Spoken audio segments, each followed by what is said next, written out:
This episode of the Afterbrews is, of course, brought to you by Trek CBD.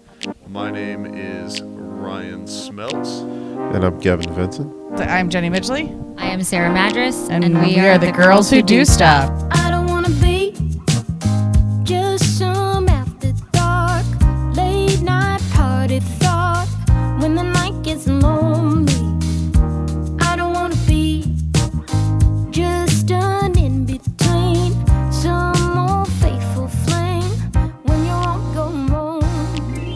I wanna be center stage, I wanna be in your spotlight. This fire is way too sweet. No, go ahead. You've had. I literally just finished it though, so it's like so fresh. You can always add more, but you can't take it away, right? So I might as well start with one. Right. I would prefer if there was edibles, but you know that'll do. Those are edible. But not the good stuff. Yeah. He has pre-rolls, so. Now he's disappearing. Okay. So, first thing I want to talk about is you talked about creating a large piece of content, which kind of reminds me of the Gary Vaynerchuk content model.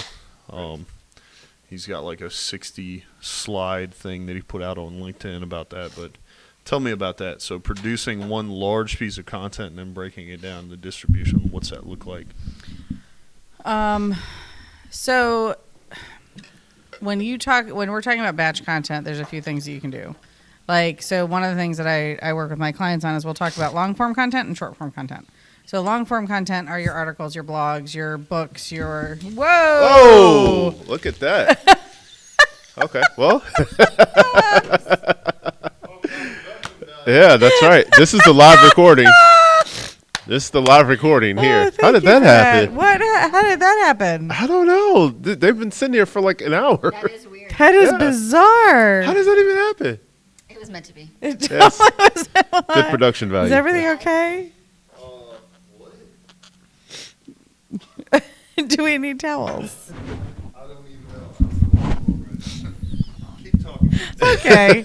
So, where was I? Yeah, long form and short form content. All right. Do it. So short and long form content. And short form content is your social media posts, your website copy, your emails, those types of things. So there are. Oh, I love this. I do This is too. fantastic. So what Yes. you can't see is Ryan using the Swiffer wet jet. Yes, Yes. that's right.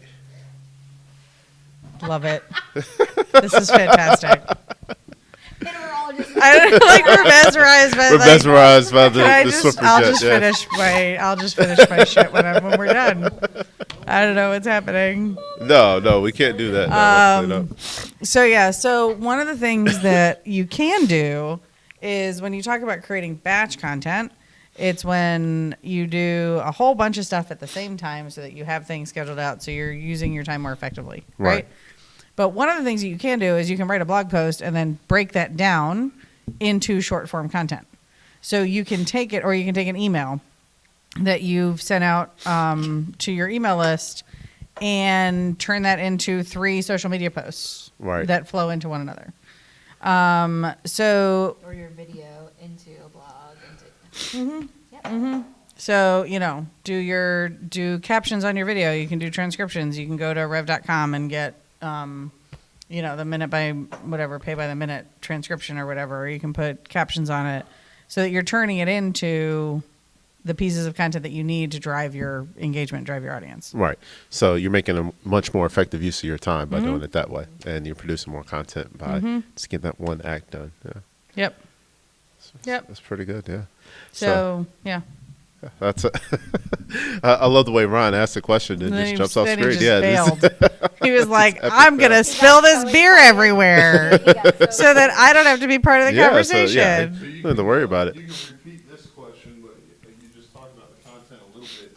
So, like, one of the things I struggle with, because I understand it, is the funnel. Mm-hmm. So, not because I understand it, but I understand the concept of a funnel. Mm-hmm. It's basic sales. Mm-hmm. What does that look like with email? What does that look like with social media? And how do you get somebody from cold to SQL? Okay. So one of the things that I have to read. You want me to take all that information and repeat Yeah. it? Okay, we'll do my What I best. heard is how do you take a funnel? How do you and turn a make funnel into? How do you take someone from a cold contact to a conversion using a funnel? using a funnel? That's what I heard. Right? Okay. So this is an exciting question. So one of the things that I work with my clients on is storytelling, right? So part of the reason that we do that is because we want to bring that, we want to make the shift from throwing spaghetti at a wall and hoping something's going to stick to being strategic and intentional about the content that you are creating and what you're putting out there. Right. So the way that you move somebody through that system is you start with just consistency, right? And you build brand awareness and you build brand loyalty through consistency, because what does consistency do? It elevates your know, like, and trust factor. People trust you because you do what you say you're going to do. They like the content that you're putting out. They get to know you better. It evolves that way, right? So by using a multifaceted approach where you're on the platforms where you need to be, where your people are, right? So like if your target market is 75-year-old women, you really only need to be on Facebook and have an email list and a website. You don't need to be anywhere else, because the 65 plus is the fastest growing demographic on Facebook. Right. And it is the it is, you know, they're not on other platforms. So, and they're using the internet, or they're relying on their kids to tell them about other things. So, but if your target market is 20 or 20 somethings, right? You got to be on TikTok, you got to be on Instagram, you got to be on those other platforms where people can find you, where your people can find you. So when you're creating that content, you're always sending them somewhere else. So the way that you move them through is you start on building that relationship on the platform where they're most likely going to find you, and then you invite them to the next step, right? So if you're on Facebook and you're inviting them into your Facebook group, and then from your Facebook group, you're inviting them onto your email list. And then from your email list, you're inviting them to go check out a blog post, or you're inviting them to go back to your Facebook group, or you're inviting them to your Instagram, or you're inviting them to your course. Or you're always moving them through the next step. Right. There's no, But it's not Carmen Sandiego where they choose, you know, to run or to hide. Like no, it's not an you're RPG. right, exactly. You're giving You ever play them that game? You give it a Where in the world? so great. is Carmen You know that it's a Sandiego? show now, and that it's an interactive show on Netflix. I watched it with my son yesterday. It was so cool. I did And not know that. It's I had so it on- cool. Y'all, I had it on the big floppy disk. And like if you if you Yes. choose, like a different scene Love a Morgan happens in the Trail. show, like it's so awesome. But that's not what you want to do in business. You want to direct them down a certain path. Right. So do you want to direct them to a call? Do you want to direct them to a workshop that you're doing? Do you want to direct them to a live video that you're hosting? Do you want to direct them to your podcast? Like, where do you want to send them next? Because, and then by repeating that process is how you move them through that journey, because all what you're doing is you're showing that you can build a relationship with someone in this virtual space, that they are getting to know you, which is, you know, for what it's worth, why I tell people, if you have a business where you need to be the face of your business, you need to be the face of your business, right? Like if Right. people are buying from, even if you're a salesperson, right? Like for, I don't know, if you're a financial planner or a mortgage broker or a real estate agent, or like even if you work for a company, you are still your brand. right. And I think too, it's important to make sure that whatever you're directing them to makes sense, right? And so it's not just like, oh, I'm going to have a freebie out there and then I'm going to have a group course. Like the freebie has to match whatever the group course is. So like, for example, on my website, you go to it and you can either schedule a free call or you take the free assessment, a strength assessment. Most people are like, oh, so they love assessments, right? So they take the quiz, and the quiz is going to let them know what's going on within them, like what is their mindset hiccup that's blocking them. And so from that, then that leads them to the call, because then they're like, oh, well, now that I figured out what is blocking me in my business, she's offering me the free call to clear that. And then from the free call, they go, oh, well, how can I work with you further? And then it's either Well, my group mindset, mastery group, or we can do one-on-one. But I'm not going to have my strengths assessment if I'm wanting somebody to do a Dare to Lead workshop for their organization. That doesn't match up. Right. Right. So whatever it is that you have as your lead magnet in your funnel, because basically you're saying ClickFunnels is what you had said earlier. So you have your ClickFunnels page. What is your lead magnet going to do? We're getting very specific now. I Right. like this. So what is your end and it's about game? What do being you want them to strategic, do? Right. So one of the things that I start with my clients is we start with goals, and we start with like big, hairy, scary, dream building goals, and work our way backwards because you don't know what steps to take if you don't know where you're going. Right. So it's really, again, being strategic and intentional. So when you know. And asking people, right? Like, so how do you know, right? That's a big question. Like, how do you know what your audience wants to know? You ask them.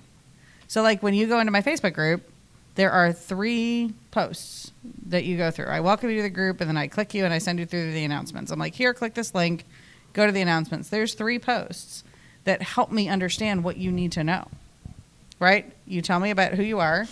You share with me your link that you want me to look at and do an audit on.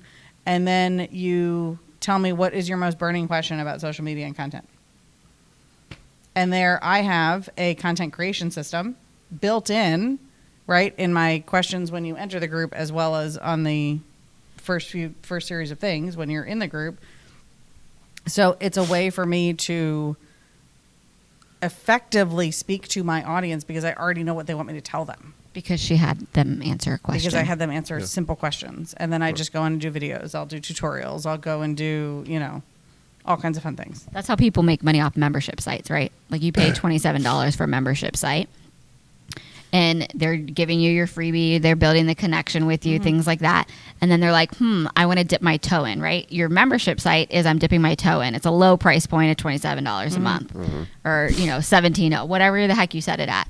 But when you're asking those questions, that's where you're getting your content from. So you make your video and the video you do here, everything you're creating here, that can become repurposed on your membership site. Mm-hmm.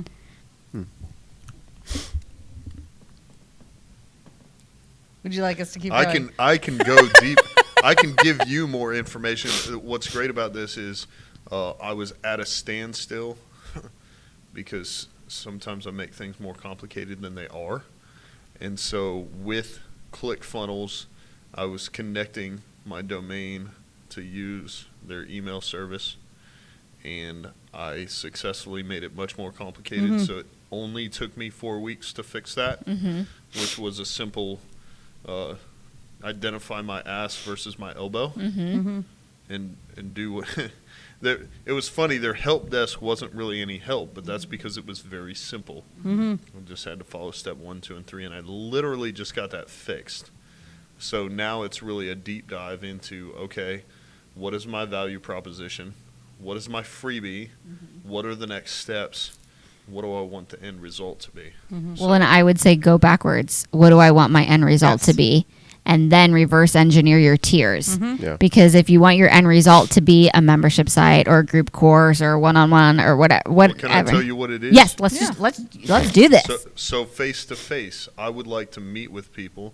Basically, what I do on a regular basis is a consultation. The only difference is it's a cold prospect. I'm very successful at it. That's why I still do it. But when basically, like you guys talked about before, when I can take that from, me cold prospecting and helping 1 to 3 business owners per day into cold and warm prospecting and helping, 2 to 6 business owners per day, then obviously not only will that help me help more business owners, but it'll also increase my success. Right. So a face-to-face meeting, okay, where I basically provide that evaluate. It's a comparison. So what you have now and how much you're paying, what I have to offer and how much it will cost. And then, of course, there's way improved features. I deal in the business phone space, so it's a huge upgrade in technology. So, like, do you need a freebie for that, though? Well, the free consultation is the freebie. Yeah. But you need the survey questions at the front end Yeah. so that you're collecting where they're The at. data. Yeah. So that one, you're getting the data for what you want to market towards them or the content that you want to create to solve their problem, right? You're getting that on the front end. And you're knowing where they're at, what their mindset, what their starting point, what their expectations are. And then you can segment even further. Right. Yeah. Yeah. So do you have a She's Market like, segmentation. so use your ClickFunnels for the questionnaire on the front end that they fill out the questionnaire in order to access your calendar in order to get the free or Call. get the call with you. So because on that call you're cost comparing, right? Right. Yeah. Like And you're then you doing s- it, yeah. you're doing a program analysis or a plan analysis. Yeah. So you need to title it something and explain on your ClickFunnels page why that would be valuable to them. And then the testimonial of customer Johnny, when I did his analysis, I saved him $400 a year. Ooh, case Yeah. studies. Yes. Yeah, you need to have case studies on the site too. But then the cool thing is that once they fill out the survey and they enter their email, then you can then take that and segment the audience to get the different content based on where they are in the buying process.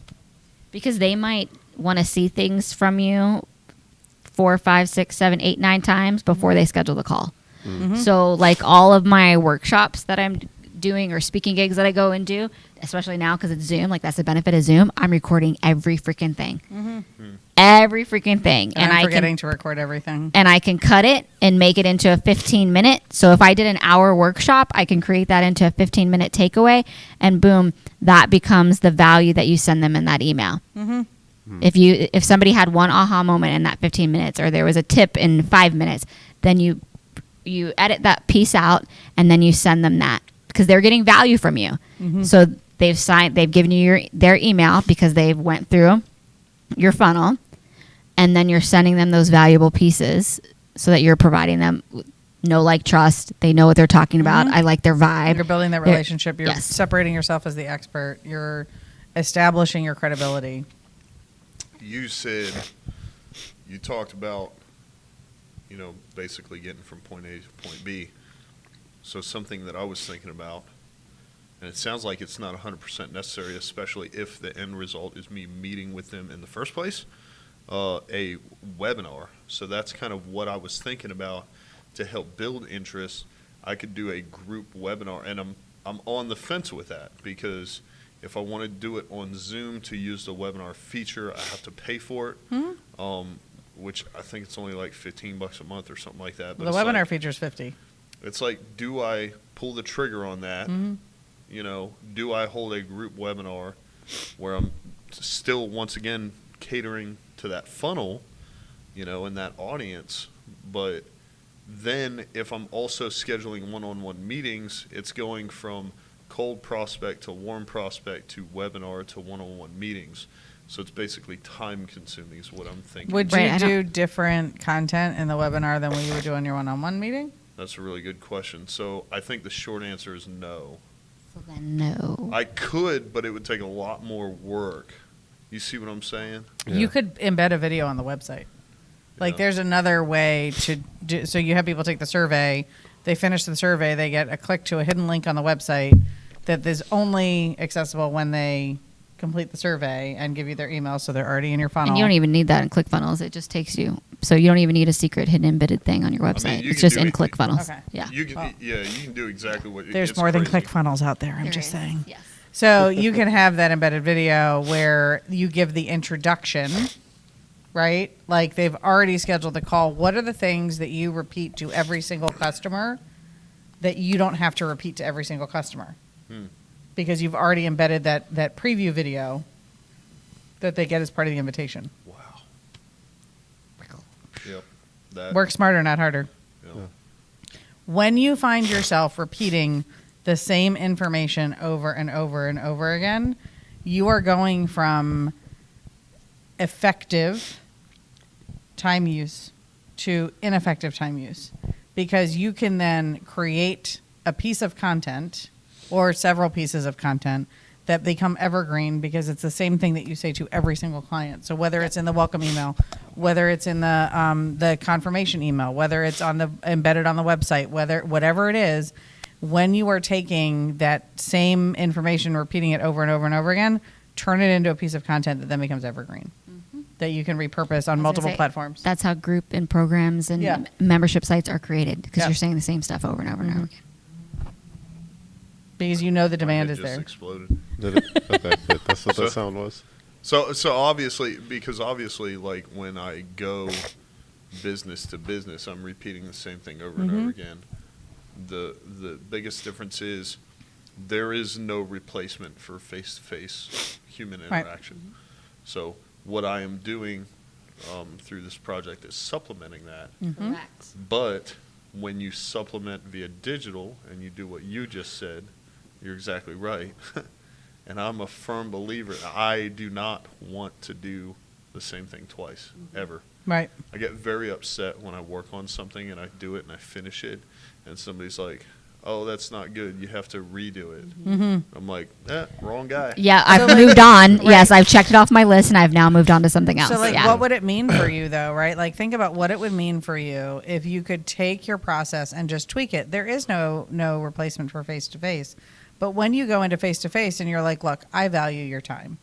I don't want to sit here and waste your time. I have a video that I can send you that you can watch at your own leisure. I have XYZ that I can send you. I have a survey that, whatever it is. I just wanted to introduce myself. This is what I have to offer. Oh, I disagree. You mean if he's face to face with somebody? Is that what you're meaning? If he sends, but there's a caveat So to that, because if there's somebody that's giving pushback, that's like, no, I don't have time, whatever. Yeah. Oh, okay. You're like, Yeah, hey, yeah. I can send you I got you. this. All right. I Yeah. see where she's coming from, but there's two things about that. The first one being that I work a job, so I have to do it their way. Right. Number one, and number two, there are, face-to-face sales for me is like magic, because that guy said something and I watched it work, and I say the same thing. So I have one for every. I don't have time, and I Right. have secret phrases Well, that I say, and then. Right, So because the you likelihood of learn to them manage watching a video objections. is very unlikely. Like if you already have them face to face, Face-to-face, right? yes. That's why I was checking in on that. But Yes, because those you already have that cold magic. ones at the top of the funnel from the internet. Yes. So that's where I'm looking Correct. for the supplement. Right. Yep. But There's- she's exactly right. And so when you called it evergreening, Yes, it's evergreen content. my head I like just that. exploded twice. But it is. It's one of those things. Like, you have to look at where you are. Where are the deficiencies? Where can you create more time? Right? Because, as a business owner, as a sales professional, your most valuable resource is not money. It is time. Time. Yeah. You can always make more money. Mhm. I mean, No, that's you're the right. reality. Is you can walk out and pull a Right. Seinfeld, $20 out of the you pull $20 out of every pocket, whatever. I think Um, Jeff Bezos has proved that. Right? Like, you can that's- always make more money. Right. You cannot create more time. That's So true. it's about, again, all of the principles are about strategic and effective use of your time. So when you can find a way to create a path for your customer to follow, you don't want to give them decision fatigue. You don't want to put them in the space where they don't know what to do next. Right? You don't want to give them too many decisions, and you don't want to give them I don't know what to do, because they're not going to do anything. They're going to walk away. And so I don't think, like, to answer your question about the Zoom webinar, that would not be what you need to be investing your money No, in. and that's my number one concern is I'm like, okay, well, I'm definitely not doing this every day. So if I do it once a week, what's that look like? Is it, in the evening? Is it on a weekend? Is Well- it during the week? And then I'm like, okay, so even if I schedule it and I get like 3 people and I get one that schedules a face-to-face meeting, and that was my question. I'm like, what am I covering with them that I haven't already talked about on the Yeah. webinar? Right. So there you go. Now just cross that off your Right. list. So, but there's another. So I just want to play devil's advocate for a second, because there is a space. It may not be right for you, but there is a space where you can do those pre-recorded webinars that are, you put out Facebook and Google ads and Instagram ads. You get people to sign up, and that becomes part of the funnel, right? That you just give them little, but that's for what it's a very specific thing. If you are a service-based business where you are offering, you can offer little nuggets that aren't going to hurt your brand, that aren't going to hurt the content that you sell at the end of it all, then you're leading people into that decision. You're saying, wow, I had an aha moment in this 15-minute, 30-minute, 45-minute webinar, so I'm going to then buy your product, right? There is a space for that. It is not for everybody, and it is not for every business. So that's where, again, if you can maybe, not do that, but do something that's going to still make it time smart for you so that you're not repeating yourself over and over again. Just like there's a time and space for paid ads, and unless you're making consistent money, do not No. Facebook ads. Don't. I'm trying to think of how to politely say it and be like, No, "Yay, so, personal choice," let but me I'm like, help just you. don't do it. All right. Let me help with that. So there is a way to do Facebook ads again strategically, so that your ROI is lower, and you can. Do I need to move away before you open this? I'm kind Yeah, of afraid. PTSD, right? This is very interesting. Oh, it's doing it again. Really? It's totally. Yeah, it's not the. What is that? How? It's the hop. It's the hops. It is very, very hoppy. Hoppy. So there is. But what was I saying? have you noticed that though? That small Oh, business Facebook ads. owners, yeah, because don't everybody's do it like, right. "Oh, I gotta do Facebook ads. I gotta," and I'm like, You do. "Stop it!" You have to do targeted Facebook ads when it's appropriate. But they think that I will get seen and people will find me if I just do Facebook ads, and But that is not true. You Well, can if I you think do Facebook they ads, missed it's that targeted. value piece, add in value. Me, I'm a proponent for. I think you lead with value, and Yes. then that's what kind of drags them Service into the funnel. overselling. Yeah, exactly. I mean, without being salesy, just like you said. Mm-hmm. And I think, just like you said, that is the number one thing that drives me crazy is when people are too spammy or too salesy, but it's they're not providing any value with any free content out there. Right. And that's the and I get that a lot because people are like, "Well, I'm afraid to give it away." All right, so we'll talk about that limiting belief. And there is so much that you can give away. You basically want to become the Google funnel. Right. Right? Instead of them going to Google the answer to their question, they're going to ask you. Right. So, there's a way to do Facebook ads that is where you're targeting your market. Y'all never, ever, ever, ever, ever, ever, as a general rule, boost a post.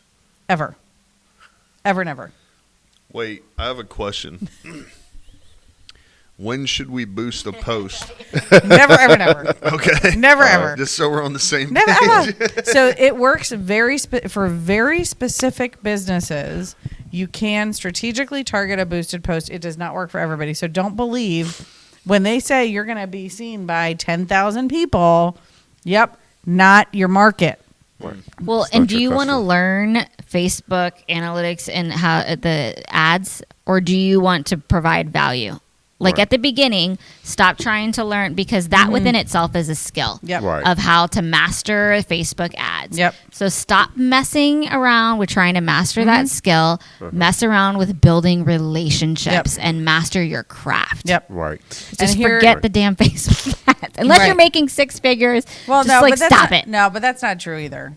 That's not because. But let's go a general rule of thumb. Unless you're making consistent income, right, it's right. on relationships and providing and it also value. depends on your following, right? You can be and it's about looking at, making sure you're targeting the right people with the right message, and that's a lot of business owners make that mistake. They don't understand their message. Right. Right. So going back to what we were talking about before about consistency and working smarter, not harder. I did a Facebook live video with somebody about Facebook ads. I talked about the visual content to include in the ad. She talked about how to actually create the ad. So when people ask me, what do I do for Facebook ads? I'm like, here, let me send you this video. Yeah. Because Facebook ads is not my niche. Right. Right? That's not where, and I try to stay in my lane. It's hers. So I can send it on. Jamie Tulak, we did that. I can send a link to that video where she walks people through how to exactly make You know, the Facebook ad so that it will work for you. And then they appreciate you because you provided that value and that Exactly. connection. Yep. Yeah. So, Not because you provided a Facebook ad. Correct. That's my point. Correct. I agree with that. Because basically, I look at the ROI. So I told y'all before that I was doing one for $5 a day. That's a good budget for That is a good testing. budget. In theory, that is a fraction of what I make on a weekly basis, which will supplement my full-time income to begin with. So it's the added benefit of growing that, definitely blowing it up. And I think you definitely helped just now, because I was thinking about that. I was like, my copy and my creative, what's it look like? What's it do? What's it say? And then you saying, And what are you about- asking your audience to do? Yeah, What are you driving them to do with your ad? yeah. What do you want them to do? all right. Well, I mean, and you bring up a good point. I mean, because I just, me personally, I'm very much so in favor of organic growth. Yep. Versus like just paying to get to the top. I mean, like in order to be like a Ty Lopez or some of the other, gurus, Yeah. spammy kind of guys. One of my biggest challenges is because obviously of the existing process. I have my boss on my side as far as the growth and the opportunity goes, but I can't change the process because what we do is replicable. So Yep. I can teach you how to do it. I can teach you how to do it. If I add a step in there, then someone else in our company isn't going to be teaching the Right. same thing. And so from the organic growth standpoint, like, I agree with that. The problem is I kind of have to wait until I'm by myself to drop off that website or QR code with the business owner. I have to come up with other creative ways. So at the end of the day, the Facebook ad is a decent way to drive some traffic. Plus, you mentioned it's targeted, so being Right. able to focus And that's on it. because people don't understand what that means. And so when we talk about targeted Facebook ads, it means that you can literally choose down to like the neighborhood in which they live, right? And their buying habits. And you can target, again, if your demographic is 30 to 40-year-old moms of 2 kids who live in a certain zip code, who have certain shopping habits, like, that's where the $5 a day makes sense, because what they're doing is they're charging you based on the reach. So those $5 a day ads can go super duper far and be super effective because you're targeting the right people if you have a very clear and concise message and call to action. So let's go. Well, I guess we could talk about that for a second, because I think that's where even people like me get lost. So it's like when you walk through, you guys know, when you walk through the Facebook ad process, you can literally just type anything in the box. For the header, the description, the website, the CTA is just point and click. Mm-hmm. And then you can choose up to 5 for each one. So I can do 5 descriptions. I can do 5 links or whatever. I can do 5 calls to action. And it'll rotate them out based off the audience and performance and this, that, and the third. And you can automatically A/B test without having to go back and change the ad and change the time and change. Yeah. But again, But what does that look like? Like, if I put the wrong thing up there, like right now, I feel like the ad that I have running is insufficient. One of the things I've never liked, but for some reason I still do, is it's like, I mean, you were talking about it before. Why not put my face on it? So right now I've got a bunch of content, I've got a bunch of creative that is stock type photos specific to the service and brand, but why not me? Because my demographic, my target is North Carolina. So not to mention the fact that I grew up about an hour from here, this area as well, like, these people see me because I'm walking into their businesses on a regular basis. Right. So if I brand it in that fashion, I already feel like I'm going to get a better result. So did you just answer your own question? kind of. do. But really, I'm talking about like Your bill's going to come in the mail. I'm really thinking of like the description, the copy, Yeah. the creative, the call to action. Like, what does that look like for y'all? What do you recommend? What is it? Do you A/B test, or do you guys already have stuff that works? I don't do ads. I was gonna say y'all ain't gonna like my answer because y'all just heard how I feel about Facebook ads. That, Yeah, was, she's my, like- that was my second like- question. So my So- second question was organic growth. Right. So it's for me. So we have very different feelings about social media. So and how they impact our business. So you use LinkedIn predominantly. I use Facebook and LinkedIn and Instagram. I focus on. And before COVID, I was almost 100% referral based. Yeah. I didn't get, like, my customers came from Facebook, but because of referrals. You get a ton on Facebook through like the groups because somebody will be like, "Who's a brand photographer?" and boom, like 20 people are like Jenny, another is. one for Jenny, another one for Jenny. Yeah. So, and people say, so there, I've actually had other photographers that reach out to me that are like, "How do you get so many people recommending you?" And I'm like, "Because I built relationships. I focus on That's why relationship I'm first." like relationships Yeah. over social media is how Absolutely. I roll. So yeah. there's two things. So the A/B testing, like I do it with my emails. Well, I don't do it with my emails. Sam Baker, I love you. She does it with my emails. I have a copywriter that does my emails because if I didn't have her, they wouldn't get done. Right. Because I learned where I needed to outsource because I kept saying, I'm going to do email, I'm going to do email, I'm going to do email. I have to maintain my list. I have to do this. And then I wasn't doing it.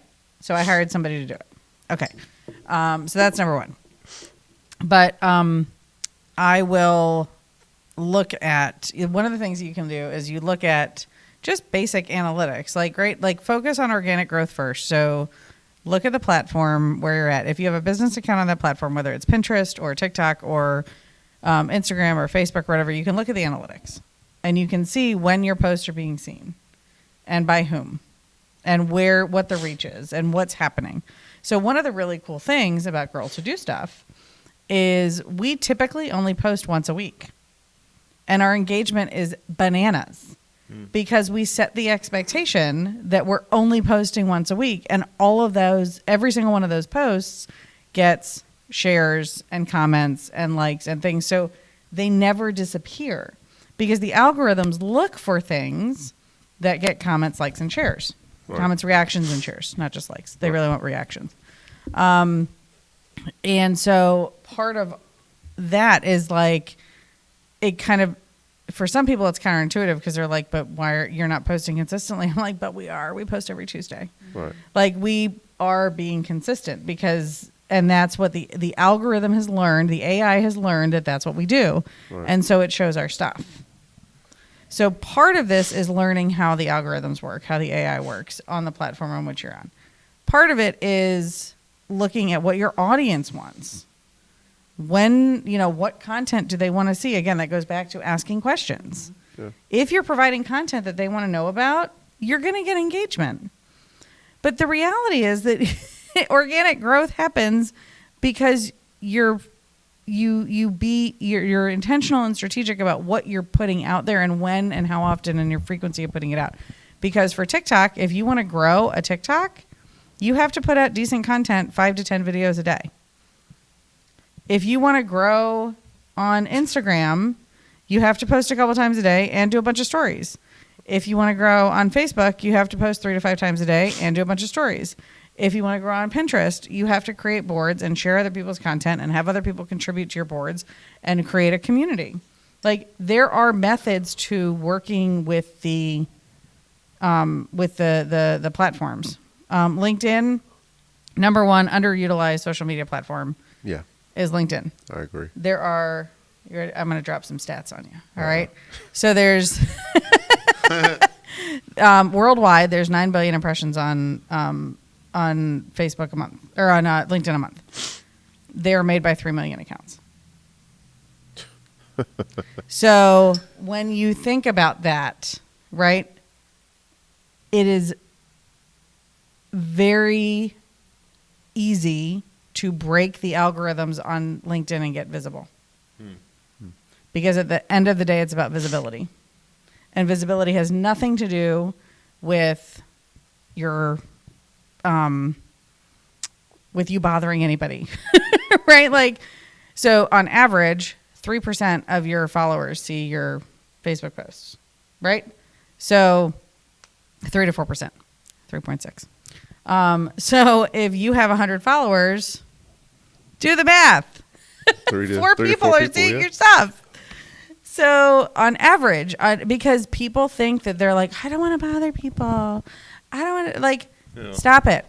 Get out of your own way. This is where Sarah comes in with the mindset stuff. Get out of your own way. Create content that provides service over selling, that creates engagement. Do fun things. Put your face out there on ads. Talk to your people. Put stuff out there that's like, hey, what are you doing for dinner tonight? How do you like your tacos? Chocolate or vanilla, coffee or tea. People want to give you their opinion. And because they want to give you their opinion, they're going to engage when you ask them questions. So all of this to say, you can grow organically when you get out of your own way. I like it. I get excited about this stuff. Good. I'm ready to kill it. Yep. You got to shut me up. I will. I got to get up to do that real quick before we go. Do you have anything to add to that? Yeah. Can we? She's gonna drop the mic. That's what she said. I want to do the names and stuff. The name, please. Yeah. So I'm gonna talk a little Oh, bit. okay, gotcha. Yeah. So the credits. So I don't have to record it on my USB mic at the house. Okay. So I'm gonna talk for a little bit, and then he'll go, and then you guys can introduce yourselves and Let me stuff. just say So I'm probably gonna say, I'm trying to remember because I have it typed out for the visual on the video, but the audio. So the Afterbrews. This episode is brought to you by Trek CBD. My name is Ryan Smeltz. I'm Then Kevin you'll Vinson. talk, and then they'll go. And you guys can say, That was a test run, apparently. I guess so. Yeah, so very much so. Oh, sorry. okay. Yeah, good. So ready? Yep.